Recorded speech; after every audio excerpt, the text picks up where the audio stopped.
dire, allez. La tombe de la pauvre chienne!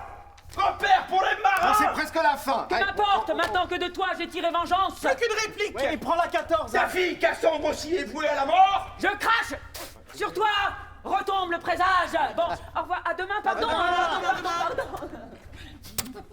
Ah, tué par l'épouse d'Agamemnon!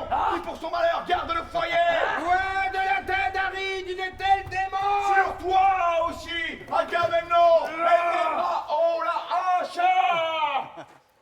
On pourra peut-être reprendre plus lentement. Ouais. Bien, commençons la lecture des faits. Vous êtes sûr de vouloir rester debout? Très bien. Suite à la plainte concernant les faits de maltraitance sur mineurs et de violation du devoir d'assistance que constitue le dossier 1947 JV relatif à la maison d'accueil de la rue de la Paix, le ministère public déclare que l'enquête préliminaire révèle des charges suffisantes pour affirmer que les 12 mineurs résidant à la maison d'accueil de la rue de la Paix, porteurs d'autisme profond et âgés entre 9 et 16 ans, notamment Otis, âgé de 12 ans, votre fils, ont été victimes de mauvais traitements continus, d'abandon et de violation du devoir d'assistance et d'éducation de la part des employés de la maison d'accueil de la rue de la Paix, institution sous la tutelle du secrétariat d'État à la santé et à l'éducation, et que les faits se sont produits pendant au moins 1 an. De retour aux répétitions, Nadia entend les mots d'Euripide, mais elle pense à d'autres mots. Elle entend les mensonges du traître Polymestor, mais elle pense à d'autres trahisons et à d'autres traîtres. Elle ne joue pas à Écube. Elle joue une actrice qui fait semblant de jouer Écube alors qu'elle pense à autre chose.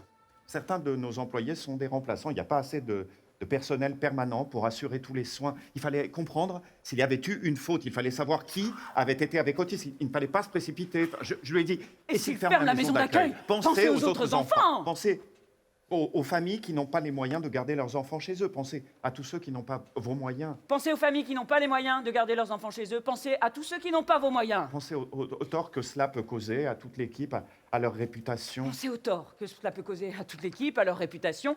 Pensez aux conséquences d'une plainte sans fondement. Pensez aux conséquences d'une plainte sans fondement. Pensez.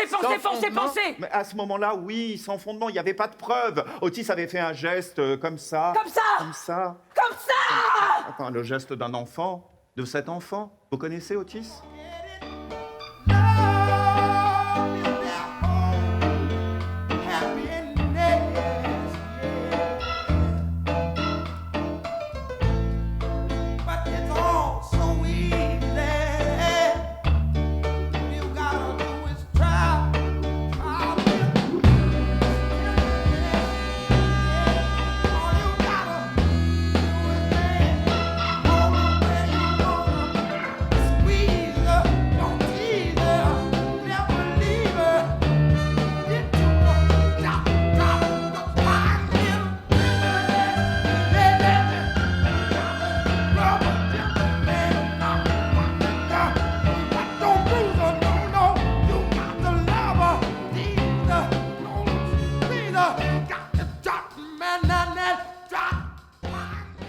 L'utilisation de la force, chaque fois que nécessaire pour immobiliser un enfant, était prévue dans ma mission.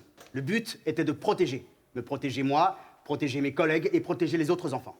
C'est pour ça que vous pratiquez le Krav Maga? Non, monsieur le procureur, c'est pour me maintenir en forme, mais naturellement, ça peut être utile si je dois me défendre.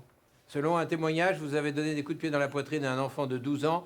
À une autre occasion, vous avez jeté ce même enfant par terre parce qu'il refusait de prendre une douche. La description des faits n'est pas correcte, monsieur le procureur. C'est ainsi qu'ils m'ont été rapportés par les témoins.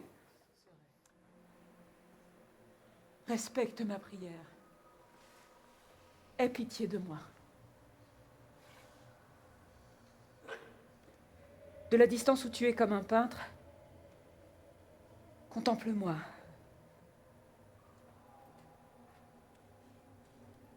J'étais une reine autrefois, me voici ton esclave.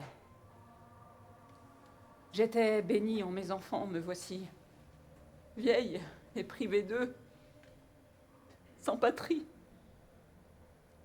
abandonnée, la plus misérable des créatures.